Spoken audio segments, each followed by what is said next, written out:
Hey, this is Justin Locke. Welcome to Chris Smit's podcast. I'm his guest today, and we're going to talk about cultural stuff. Stay tuned. It's going to be fun. Good morning, Justin. How are you? It's a good start already. How are you? Hey, you know, when you do enough radio, you got to get the audience in quick because they're going to turn the channel any minute. I know. Okay, so just stick around because it is only going to get better, just like you heard in the introduction as well. Justin Locke on the other side. I have done a little bit of research about you, so I know a little bit more about you, but the audience might not know you. So tell us a little bit about yourself, where you come from, where are you now, and what would you consider being your so-called cultural frame of reference? I think with this you can fill the whole podcast already.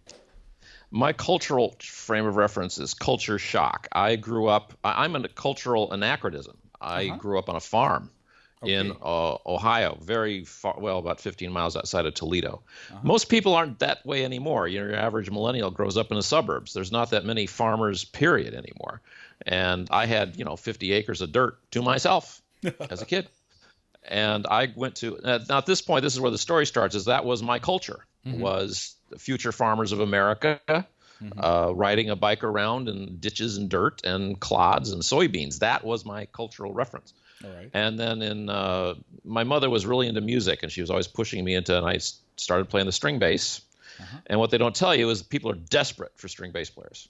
Okay. And so I ended up going to this fancy music camp up in northern Michigan, which was basically a summer camp for rich kids from New York City. So that was my first culture shock experience. I can imagine. Oh, it was just astonishing. I played 28 concerts in 56 days. Wow. And I came home stuck with my hands stuck like this. I'd been playing so much. And then I came back, and then I realized the poor kids school that I was going to really wasn't very stimulating. So I dropped out of high school when I was 15.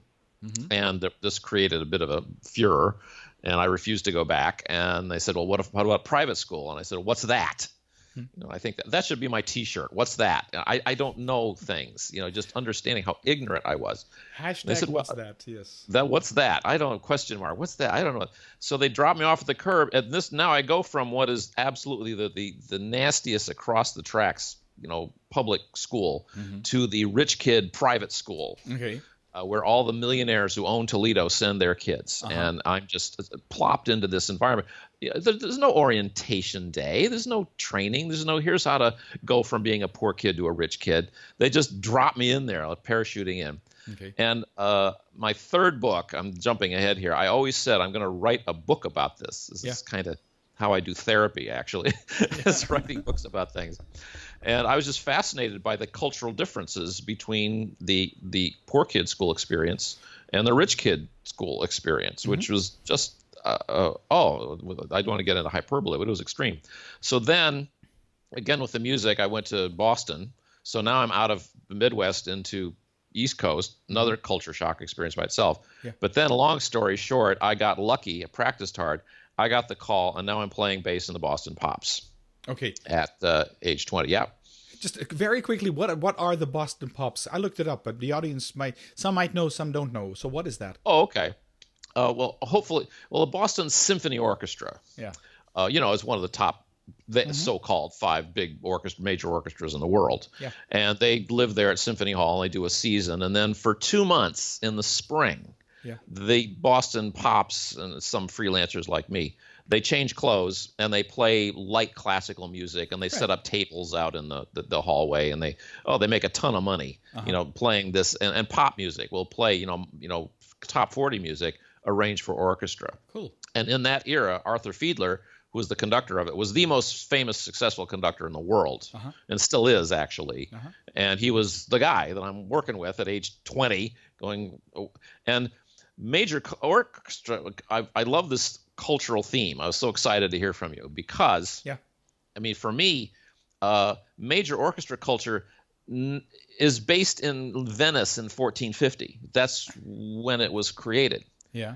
And it never changed. So now I'm going back in a time machine to this world where we're dealing with instruments that were built in 1850, and the whole culture and setup and the way everything worked was based on that. So I did that for 18 years. Uh-huh. Then I get into the jack of all trades. I got into doing video production. I didn't really want to be a bass player. It's you really are a cog in a machine, and you just conform with everyone else around you. And I just had a little too much personality for that job, so I just started doing video and everything else. Yep.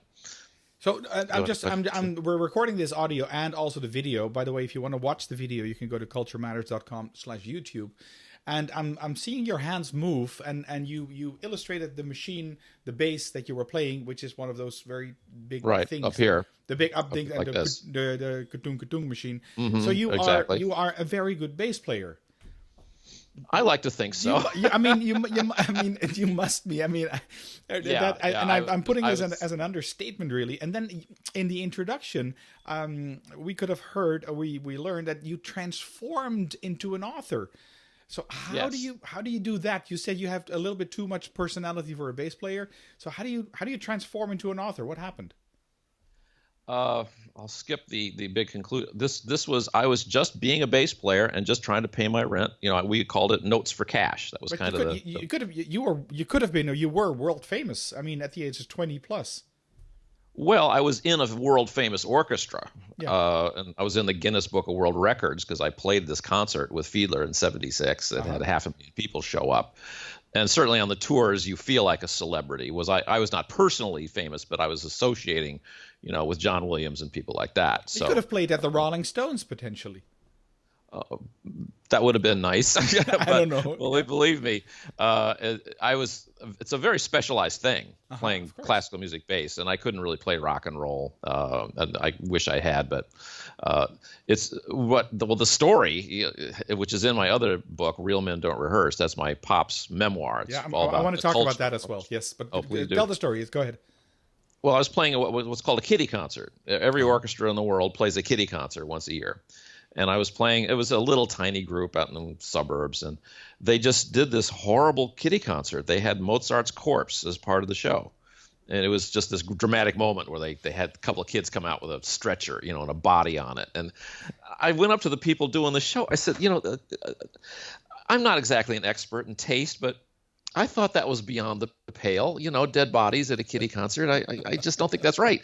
And I said, anybody could write a better kiddie concert than that. I could write a better kiddie concert than that. And they said, well, you're so smart. Let's see you do it. Yeah. So I started this is the thing about culture opportunities is that there are huge opportunities out there. We should talk about Bose Corporation, and is that most people don't see them, don't know they're there, don't act on them. And there's somebody somewhere who's got a budget, but they can't. But there's no yellow pages for children's concert author. Right. Where do you find that? Yeah. And they're looking around. How are we going to solve this problem?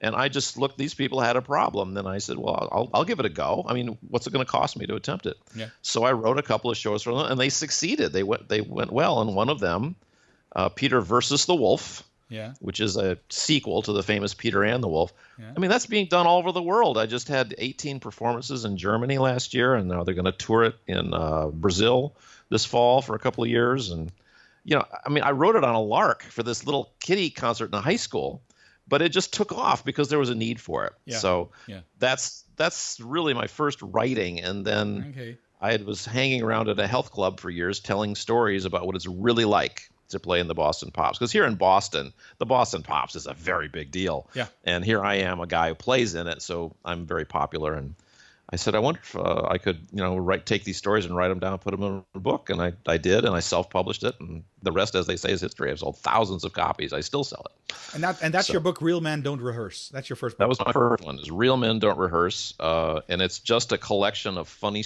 stories of disasters at concerts and musicians and fooling around and what really goes on. I mean, my main market for that is mostly musicians who like to read about it, but it's definitely a general readership book. I recommend it. It's funny. It's good. Yeah, I've seen you. I found you on YouTube and as well with a couple of.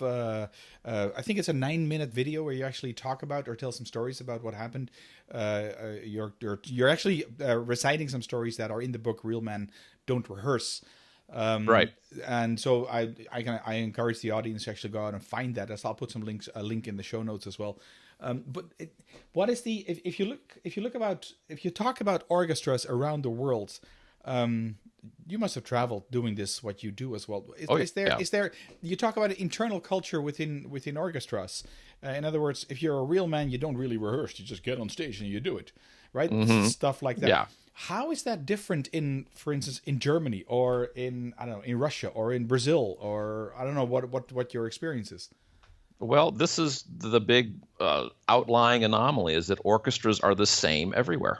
Okay. It's and understand that's in juxtaposition to everything else, because it's a unique culture that started in Venice in 1400 or whatever, and every orchestra that came about after that. In the United States, a couple things. We did not have a native-born conductor of an American orchestra, a major orchestra, until Leonard Bernstein conducted New York Philharmonic in 1965. Okay. And even then, there's really kind of a prejudice against, the hometown boys. We would much rather have somebody with a Slavic-sounding name conducting our orchestra. Yeah. And it's a huge leg up. I make jokes about it. You have to have a Z or a V in your name to conduct a major orchestra. Yes. And it's scary how many of them have the Z or V in their name. Yeah. But if you go to an orchestra in Australia or South Africa, the seating chart is the same. Yeah. It's another thing in America. They made everybody speak English. When all the immigrants came in the 20s and teens, we had lots of immigrants come through Ellis Island. Yeah. But you had to learn English. Even the Native Americans had to speak English and nothing else. They eradicated anything other than English, except in the Catholic Church, which kept Latin. And in orchestras, which kept all the Italian and French and German words. Okay. So when I have to sit down in an orchestra, even if it's in Australia or Portugal or Norway, the parts are written in Italian mostly. Okay. And you have to be able to say allegro non troppo and andante cantabile, because that you have to speak Italian in order to speak English and to play the piece. Yeah. And the protocols, there's a whole chapter in the book about protocols of seating and what the conductor does. And this is why you can take a conductor from Germany or Japan and plop them onto this podium at Symphony Hall. And there is no cultural difference, really, at least in terms of playing in the orchestra. Now, obviously, the people in the orchestra, there was a very strong Russian-Jewish culture in the symphony when I started. That has morphed in Boston, you mean? In Boston, yes. That was, and it was more Italian in the Philadelphia Orchestra. Of course, I know that as well. And now it's kind of morphed into more of an Asian American population in the orchestra. So, in terms of how that affects things, that's just like any place else, But in terms of the actual orchestra itself, I could go to an orchestra in Vancouver or Japan or whatever, sit in the bass section, I would be fine. Yeah. I wouldn't know what the conductor was saying, but in terms of once the music starts, it's the same deal. It's the same deal. What is the best or your favorite story out of that book, Prince? What is it? A real men don't rehearse. Real men don't rehearse. Yeah. The favorite story? Oh my gosh, that's like, who's your favorite kid? My kids keep asking me that as well. Yeah. And I categorize them. Now I say, okay, you're my most favorite kid under 14. Yeah. Which is only one, and then I stratify them, so that works. I mean, some of them are just fun because they were just such incredible. I would have it's kind of hard to say the story from the book versus the experience that I'm writing about. And there was a moment when Henry Mancini, who's the guy who wrote Moon River and Days of Wine and Roses and all that movie music, gave me a personal bow once on a tour concert. There was one night the cannons went off in the wrong place, and you have to read the story. It's not funny to just say the cannons went off, but what happened after this. My stand light caught on fire once when I was playing an opera. Some of it you just they kind of flood through my mind. I mean, the night I got the bass section drunk by mistake, that's probably the one you saw on YouTube. That's the one I saw. Yeah, it was like you thought it was beer, but it turned out to be liquor. Yeah, it was malt liquor, and and not all the guys were actually consumers of alcohol, but they were peer pressure. We made them drink this thing, and we came out, and we were just absolutely loopy, and we had to play this piece that was in the key of C flat, which is hard to explain, except it's hard to do that when you're sober and Already, we can't yeah. even read the music anymore. And the conductor starts yelling at us, and well, you kind of had to be there, but it was really funny at the time. Yeah. The whole book is really about the whole angst of being a professional musician and just getting there and playing those notes, and when things go. I mean, then we went on tour to Japan with John Williams, and God, I mean, I would have to tell the whole story, otherwise everything's out of context. But that's kind of the first book was that. Now I understand this book, this Real Men Don't Rehearse, is to some extent is a natural sequel in terms of being a bass player, being a musician, etc. But then again, all of a sudden, your second book comes out, which I like the title. It really made me grin. Principles of Applied Stupidity. Okay, now we can, yeah. It examines, as you say, it examines the cultural dogmas of the American educational system. So, yes. Tell us a little bit more about that. What is it? How do you get this title, which is already very attractive? And what are kind of dogmas that you talk about? Well, talking about culture, this is why I was so looking forward to this, is that if you're in a culture, a lot of people never have a second cultural experience. Right. They grow up in a nice house. Their parents stay married. Their father's a doctor. They go to medical school. They become a doctor. They've never really been outside of a fairly narrow range of experience, even if they travel on a tour bus. So you lose track of it. And I was always fascinated with the American school system and how it worked, and because I really didn't like it very much. And what really as a kid or as an adult? Both. Okay. Both. Yeah. I absolutely hated school, even though I was a very good student. I got straight A's all the time. I was bored out of my mind. So what really got the book going was two things. One was I was trying to, jumpstart a speaking career, kind of like what you do. Yeah. And I was thinking, what do I have to offer, as a bass player to a corporate audience? And boy, came up with nothing. But can't fix it, feature it. We got to be able to make something of this. Where it really started from was Arthur Fiedler. And I don't know if you've heard of this guy, but he was just huge. I mean, he was the most famous conductor. I'm playing for this guy, and I couldn't understand why he was so successful and famous. I mean, he sold, I don't know, $500 million worth of records or something like that. I mean, in today's dollars, it was at least that. Yeah. And unattractive, not sexy, can't sing, can't dance, can't compose, horrible ugly voice, crotchety old geezer, liked to go to fires. And this is the most famous, successful conductor in the world. He could do one thing right. Well, what, burn down in buildings? Conduct an orchestra. Yeah. Well, actually, he would just kind of pound like this, like he was, because now if you go to conducting school or have conducting competitions, it's all about this lilting, dancing, graceful, and you have a name that with at least 7 syllables in it with a V and a Z, and and there's this dogma, this concept of what a conductor is, and many people subscribe to this. They go along with it, and the number one question I get is, what does the conductor really do? Okay. And it's a tough one, because that's, what does a manager really do? Yeah. That's the same question, which I'm sure you ponder a lot. And I'm looking at this guy, and why is he so much more successful than? Because I saw these other guys coming through as auditioning, or they're trying them out. They got the rich wife and the good tailor. That's the joke. What does it take to be a great conductor? Is a rich wife and a good tailor. Because they don't really have to do much except stand there and look pretty. And we can do everything else. Everybody thinks we're needing instruction. We don't. And why is this guy? And I said, wouldn't it be funny to write a book about how he became famous because he was so incompetent? Right. And there's actually the Dilbert principle. Are you familiar with Dilbert? Yeah, I've heard of that. Yeah, I've watched them. I've seen them. Yeah. Okay, so you know the Dilbert principle? There's a book out there, but enlighten the audience and myself. I will.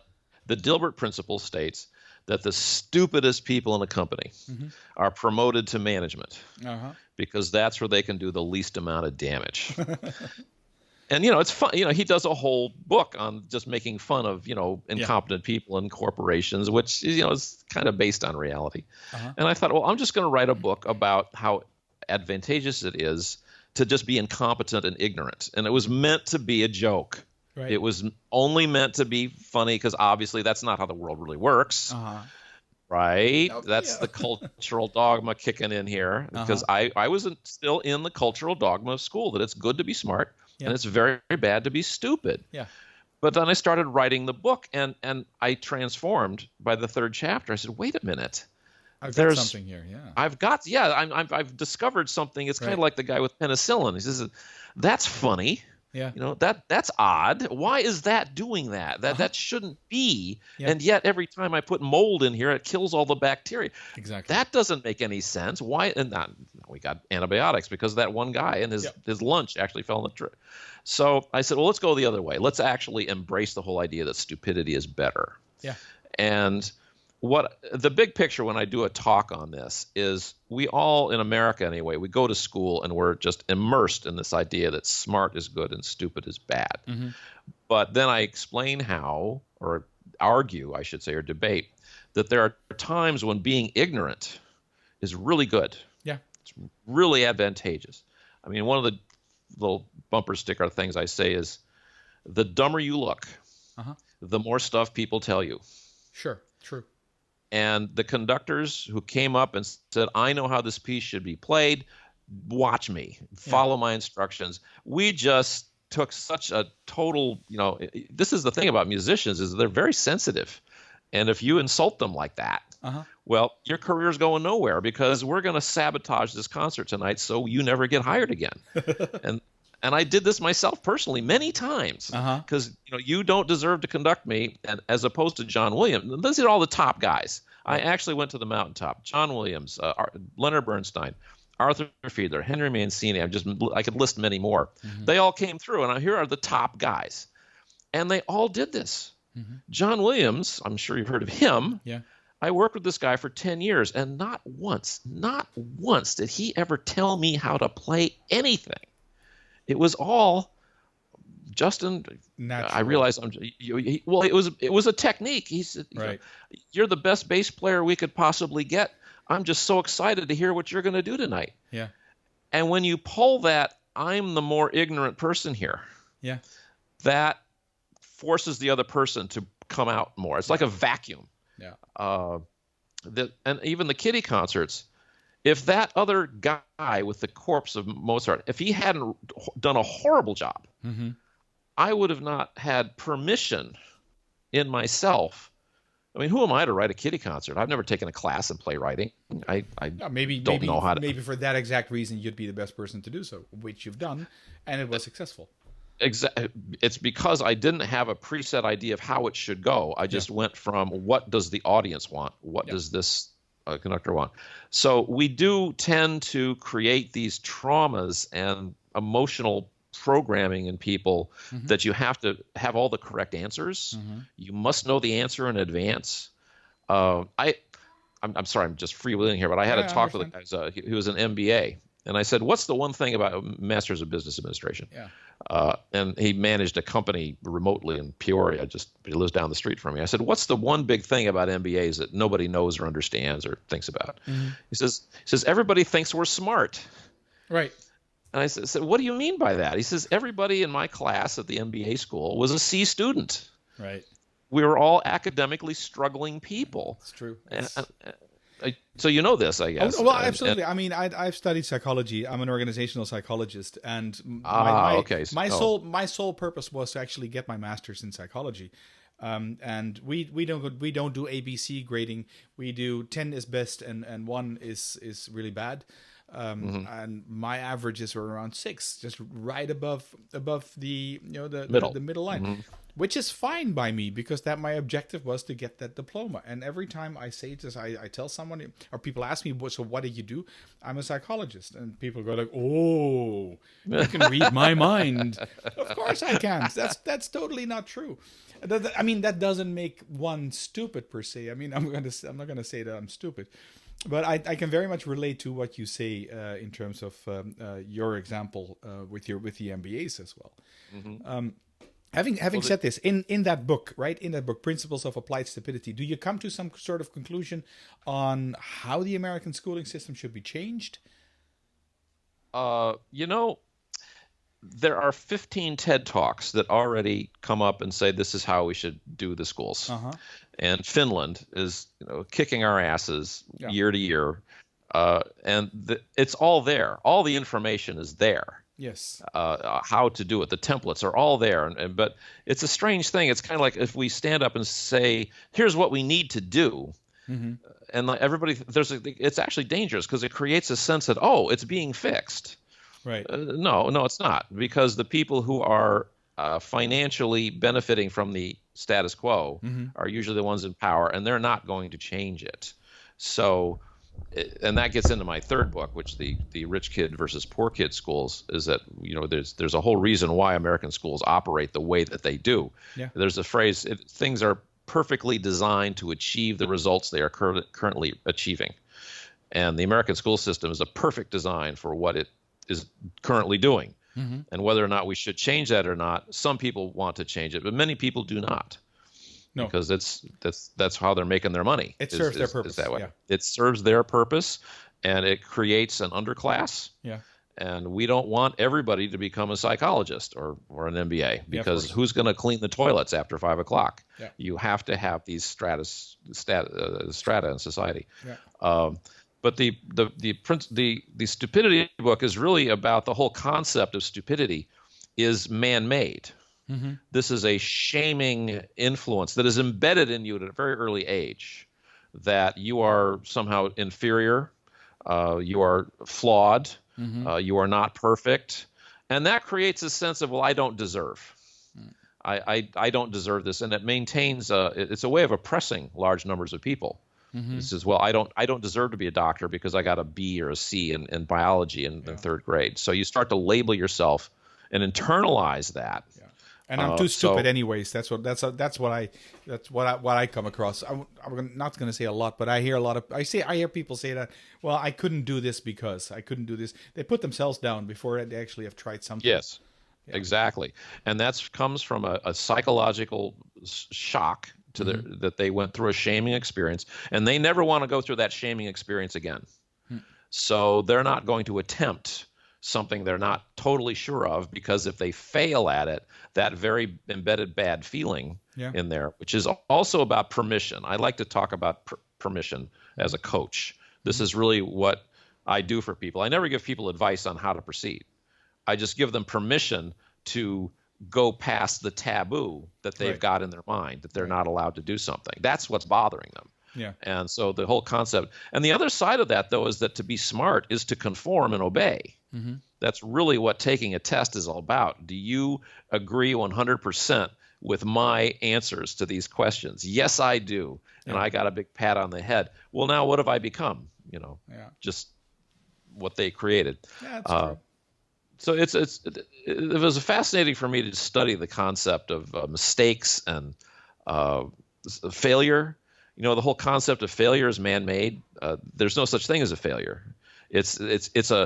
If you have a non-success event, this is how I put it when I give my talks. I said, if you drove here today and maybe you tried to park between the two white lines in the parking lot, and you missed it. You're too close to one car on one side.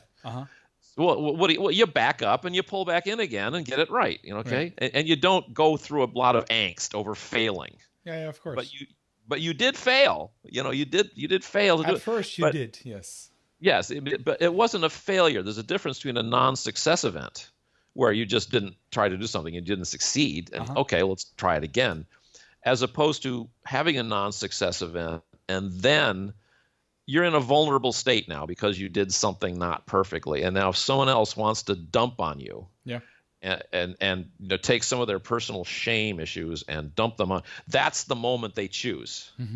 When you're a little off balance and a little exposed, and your perfection, your social perfection is not there because you had a non-success event. So that's really how failure gets over and over, beaten into people. Repeated. Is this part of your book, getting in touch with the inner rich kid as well? Or does that cover a different topic? Because there you also talk about cultural differences between poor kids and rich kids. You touched upon it. Can you elaborate a little bit more what these cultural differences are then? I mean, within the United States between rich and poor kids. Well, I mean, it's very much of experiential, what my perspective on it. But when I went from the poor kids school, where they regularly, every day somebody would get hauled out into an echoey hallway and paddled on their rump with a wooden paddle. This was a common experience. And they didn't do this in a nice little room, quiet room someplace. They did it in the hallway where we could all hear the whacks and the screams. Cool. Yeah. Well, amazing. Yeah. We had what the shop teacher would actually take you to the shop, make a paddle with the jigsaw. In front of your eyes. This guy was right. Yeah, I had to watch him make it. The guy was sadistic. Torture. Also interesting is, I mean, this was normal to me, that if you wanted to go to the hospital, I guess you would need it, the bathroom or the library, you had to ask permission. Yeah. And you had to get a pass, an actual piece of paper. Right. And there were kids out in the hallways that would stop you. Your papers, please. You know, it was that kind of Gestapo thing. Oh my God. So, but that was normal to me, that we had to be, and if you didn't have a class, you were in study hall. You had to go to a room and you couldn't talk. You couldn't communicate with other kids. And this is like the number one skill we're trying to teach people, communication. Yes. Yeah. True. We absolutely cannot communicate with anyone else. And just do what us in power. I go to the rich kid school, and I have my third period is empty. So I'm looking for the study hall, because I don't have a class. Yeah. I must go to study hall. And I'm asking people, where is the study hall? Yes. And blank faces. They did not understand the concept. They didn't know what a study hall was. And I said, well, do I need a pass to go to the bathroom? And they're going, Justin, it doesn't matter what your grades are. If you need to go, go. Yeah. They really didn't understand these concepts. And I've sort of looked, well, what does this mean? How is this different? Because I'm in class. It was really a question of trust. In a poor kid's school, there's no trust. You can't trust anybody else. They don't trust you. And the rich kid's school, we didn't even have library cards. If we wanted a book in the library, you just went in and grabbed it. Right. And they trusted you to bring it back. Yeah. If you didn't have class, you could just go take a walk on the beautiful grounds. Or whatever you wanted to do, really. What I want to do. And you start thinking about how, and then it's very much about money, is based on trust. This is really what it's all about. Yeah, very much. And then there's three things about being a poor kid. It's a lack of, it's universal negativity. It's a belief that there's finite amounts of everything. And in the rich kid school, there's infinite amounts of everything, however much you want. Right. Poor kid school, you had to bring your lunch or buy it, and they gave you a tray, and that's all you get. In the rich kid school, it was a buffet. Help yourself as much as you want. Right. I mean, I do it. I parse it out, chapter by chapter. But a big part of it was permission. This is kind of where I discovered this. I was thinking, in the poor kid school, I had no permission. In the rich kid school, these kids could do whatever they want. Permission was embedded. It wasn't even a topic of discussion of am I allowed to do this. It was just, you can. You have can, this. And we trust you that you can and you'll do good. Exactly. And that is really, when you have that emotional infrastructure in place, what an advantage. What an advantage over coming out of the poor kid school. You're constantly told that first of all, if you take something, if you want more, that means your little brother is going to get less. Yes. Because there's only 3 pork chops. Yeah. Or whatever. Yeah. There's a finite amount of stuff. And so if you become greedy, and being wealthy is a bad thing in poor kid culture. I mean, James Bond villains are always wealthy industrialists who employ thousands of people globally. That's true. That's so true. Absolutely. Yes. James Bond is a civil servant who just, drinks and womanizes, and he's the hero. And true. Justin, he's living off the taxpayer. You morphed from being a bass player to an author, public speaker, which I think your last books, or they're getting in touch with your inner rich kid, and the principles of applied stupidity have nothing or very little to do with your original talent in terms of being a musician. What else do you have up your sleeve? Or what else do you still want to do? Boy, that's a good question. I do a lot of swing dancing. Well, this is my 4th book, if you really want to get into it. Okay. This is called Time Light Love. And this comes from, again, I come from this musical training, which most people do not get, and certainly not major orchestra training, which very few people have the opportunity to live in that culture. And I'm not trying to disparage people who do this work, but it always amazes me when we talk about emotional intelligence, that musicians are never invited to the party when you have these discussions, and there's people who talk about it. And this is all we do. This is all we do all day long. Is how do we get you to feel like you're happy or sad, or if you took Star Wars and turned off the sound and just watched it with captions, it would do nothing to you. No, it's very boring. 10 minutes. Very boring. Yeah. John Williams, I watched this guy manipulate emotions of tens of thousands of people at will, without guessing. It was, I'm going to take you here, I'm going to take you there. And I boiled this down. I think I should have been a statistician. I think that's really what I should have done. I love just looking at statistics and big data, and said, how is he doing that? How is John Williams manipulating millions of people across the globe with nothing but these sonic frequencies? Yeah. That's all it is. Yeah. So, and then there's another, this was philosophical speculation, but I just wanted to say, was there like a periodic table of emotions? I mean, we have the human genome. Yeah. They've broken that down. Sure.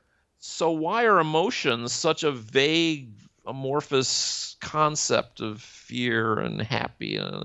No, wait a minute. You got blue eyes because gene number 597 is ACTG. Why can't I do?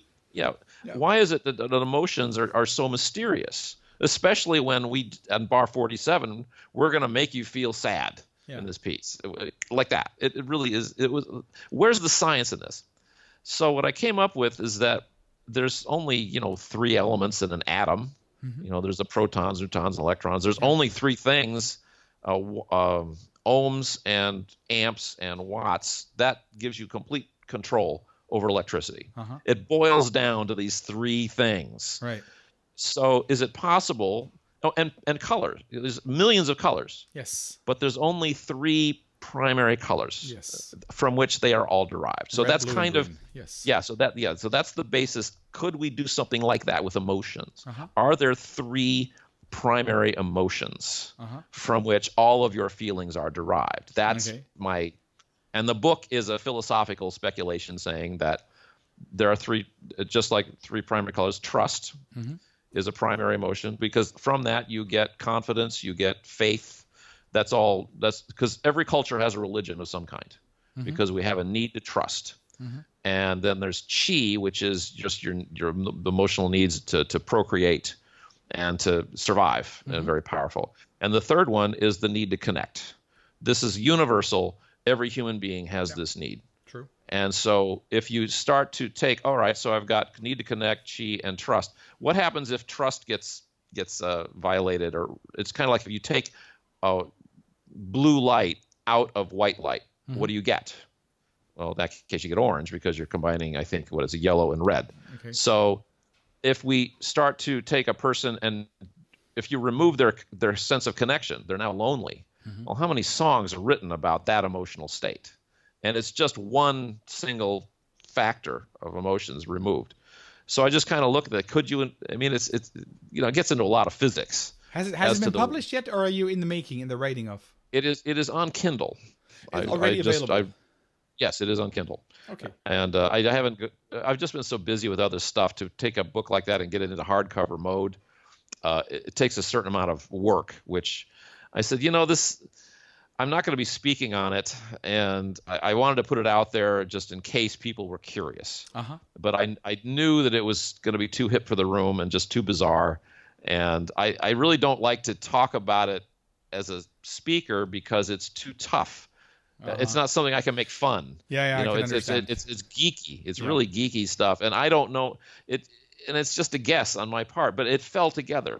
I never got to a point where, this is a stupid idea, or this doesn't work because X, Y, Z. It kept fitting together, so I took it all the way to the end of that book. So, Time Like Love. Time light. As in sunlight. Time, light, and love. Okay. The idea being that if your 3 emotional energies are all in balance, that's the white light of happiness. And so that's kind of, and there's it's got me bizarre. Thinking. At least you got me thinking. It's something that it challenges all the ways we think about emotions, and it's a completely different.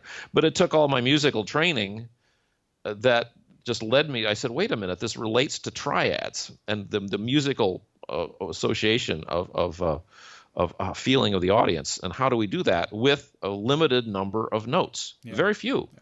Yeah. So all music is based on a triad, which is only 3 notes. Okay. So that's where that sort of came from. Anyway, that. All right. Well, with that, I'm going to use that segue since we've come full circle back to music again to see if we can go towards the end. I'm looking at the recording time, which is about 40 minutes. Usually it's about 30 minutes, but if I enjoy myself, I always make it longer. I try. No, it's cool. I really enjoyed talking to you, Justin. There are 2 more questions that are left on my question list, and the standard question, the one but last question is: can you, from your experience in your different trades and different hats that you're wearing, can you give us 3 tips to become more culturally competent? More culturally competent. Yes. I think the one big tip, and ask me again after I do this, okay, is that we are constantly taught to think about ourselves. Narcissism is constantly encouraged. Okay. And where most people fail as conductors, as dance partners, is in developing your perception. You may not know anything about people from China, but if you understand that you don't know, yes, and accept that you don't know, instead of trying to read a book real quick and show off what you know, just ask that person. Ask for help, ask for coaching, be open to the idea that you don't know, and because this is what the great conductors did. They did not instruct, they did not perform, they perceived. They stood on the podium and stared at you. And it was effortless for them, right. And they got, but it makes so much sense, and yet less than 3% of all the conductors I played for knew how to do this. Right. Okay. That's a big one. For me, it makes perfect sense. Develop your perception, and understand that you don't understand. Yes. Yes. And when in doubt, go ahead and ask. Yeah. Go ahead and ask, and just be in terms of the power of perception. This makes you popular. Yeah. You this is Dale Carnegie 101. I don't know if you've heard of him. Yeah, I have. Yeah. This is, if you read, this was like the first book on how to win friends and influence people. Yeah. It was all about perception. Yes. It's like, look at these people and see them. What is it about them that they're proud of or nervous about? And rather than thinking about yourself and protecting yourself, just open to that. Because if I travel to Brazil or Japan or whatever, just like, well, what is this? What's the rules here? Because people love to help you out. Oh yeah, they do. Yeah, they really love to do that. That's my experience as well. Last question, Justin, if I may. If people want to get in touch with you, how can they do so? Or if they want to find out more about you, how can they do so? Probably the best way is just go to my website, justinlocke.com. That's Locke with it, JustinLocke.com. Or just search for Justin Locke on Google. I own the first 3 pages of Google results of my name. All right. And, there's links there. Right now, I'm in this process of marketing my kid shows. So the website is kind of built towards, about 300 orchestras popping in to look at it right now. Okay. But I plan to put it back. And you can go to the contact page, and there's the video page. You can see links to the videos, and okay, cool. Google will take you there. I am not hard to find. All right, that's nice. All right, excellent.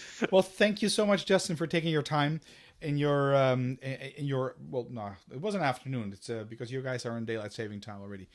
So yeah, well, whatever. The sun's out. The sun's out. Yeah, here it's about to set already. So we're towards 6 p.m. at this moment. Well, thanks so much for taking the time to come on the show, and I'm pretty sure we'll talk to each other in the future. I hope so. We'll talk speaking shop soon. All right, take care. I envy your success. All right, see you later. Bye-bye. Bye.